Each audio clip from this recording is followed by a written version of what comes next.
Баршаңызға қайырлы күн. Бүгін өте дәмді, үгітілмелі, яғни песочный рогалики дайындаймыз. Ол үшін бізге 440 грамм ұн, 2 пачка маргарин, 2 жұмыртқа қажет болады. Алдымен маргаринімізді үккіштен өткізіп аламыз. Маргаринді ұнға аунатып отырып өткіземіз.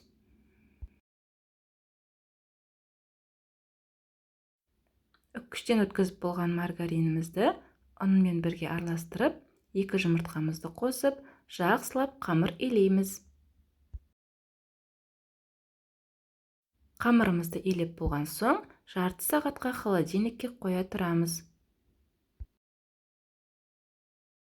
Холодильниктен шығарған қамырымызды 1/10 бөлікке бөліп алып, домалатып шығамыз.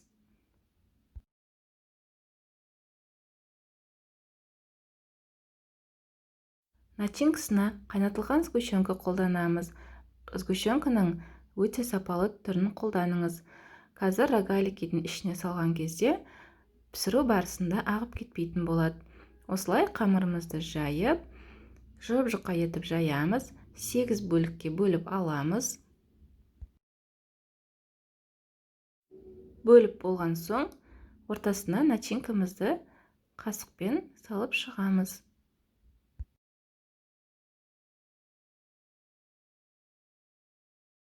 Енді рогаликтерімізді екі жағынан бөгіп, ортаға қарай орап шығамыз.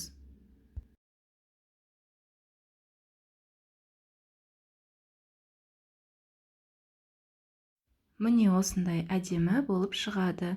Енді барлығын осылай жасап шығамыз. Тағы біреуін көрсетейін. Екі жағынан бөгіп, ортаға қарай ораймыз.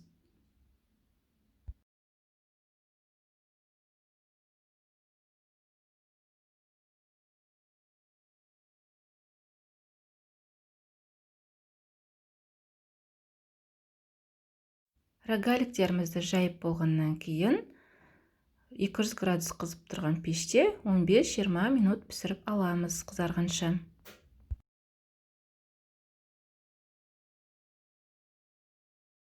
Міне біздің рогаликтеріміз пісті. Көріп тұрсаңыз, ешқандай начинкасы ағып кеткен жоқ.